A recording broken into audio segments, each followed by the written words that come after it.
Brought to you by TechnoSpark 20 series smartphones. I'm superhuman.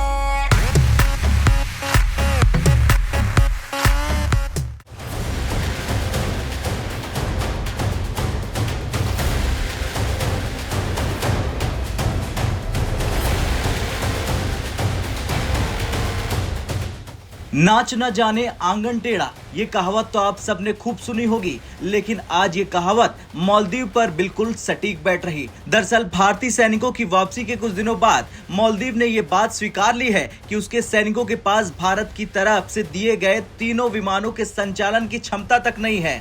स्थानीय media में द्वीप देश के रक्षा मंत्री घासन मोमून के हवाले से ये खबर प्रकाशित की गई है। मोमून का कहना है कि मालदीव के सैनिकों ने विमान चलाने की ट्रेनिंग शुरू की थी, लेकिन वो इसे पूरा नहीं कर पाए थे। अभी भी विमान चलाने में सक्षम सैनिक नहीं हैं। पिछली सरकार के दौरान हुए समझौते के तहत कुछ सैनिकों ने भारत की तरफ से मिले एक डॉर्नियर विमान और 2 हेलीकॉप्टरों को उड़ाने की ट्रेनिंग लेनी शुरू की थी, लेकिन अब भी कोई ऐसा सैनिक नहीं है जो इन विमानों को उड़ा सके। चूंकि ये एक ऐसी ट्रेनिंग थी जिसमें कई चरणों को पार करना जरूरी था, हमारे सैनिक अलग अलग कारणों से उसे पूरा नहीं कर पाए थे। इसलिए इस समय हमारी सेना में कोई भी ऐसा सैनिक नहीं है जिसके पास HAL विमानों और डोर्नियर को उड़ाने के लिए लाइसेंस हो या फिर वो पूरी तरह से विमान उड़ाने में सक्षम हो।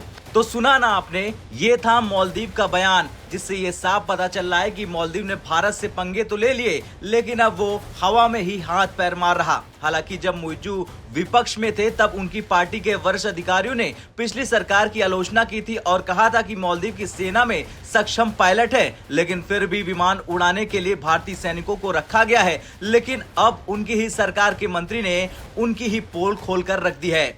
मोमून की टिप्पणी से एक दिन पहले मालदीव के विदेश मंत्री मूसा जमीर ने कहा था कि द्वीप देश में 76 भारतीय सैनिकों की वापसी के बाद उनकी जगह पर हिंदुस्तान एरोनॉटिक्स लिमिटेड की तरफ से भेजे गए टेक्निकल एक्सपर्ट को लगाया गया है। हिंदुस्तान एरोनॉटिक्स लिमिटेड ने भी भारत की तरफ से मालदीव को भेजे गए हेलीकॉप्टर का निर्माण किया है।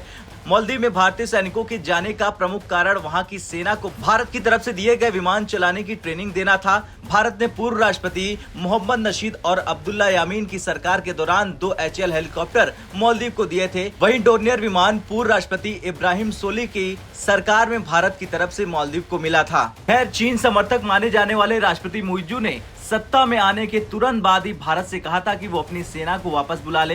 पिछले साल नवंबर में राष्ट्रपति चुनाव प्रचार के दौरान मुइज्जू ने लोगों से वादा किया था कि वो द्वीप देश से भारतीय सैनिकों को भेजकर ही दम लेंगे, और उन्होंने ऐसा ही किया। हालांकि भारतीय सैनिकों की जगह टेक्निकल एक्सपर्ट को मालदीव भेजकर कूटनीतिक जीत हासिल करने में भारत सक्षम रहा। खैर, जिस तरह से अब ये मालदीव की ओर से बयान आ रहा, उसको लेकर अब आपका क्या कुछ कहना है? भारत को मालदीव की मदद करनी चाहिए या फिर उसको उसी के हाल पर छोड़ देना चाहिए? आपका क्या कुछ कहना है? कमेंट कर जरूर बताएं। ब्यूरो रिपोर्ट, भारत तक।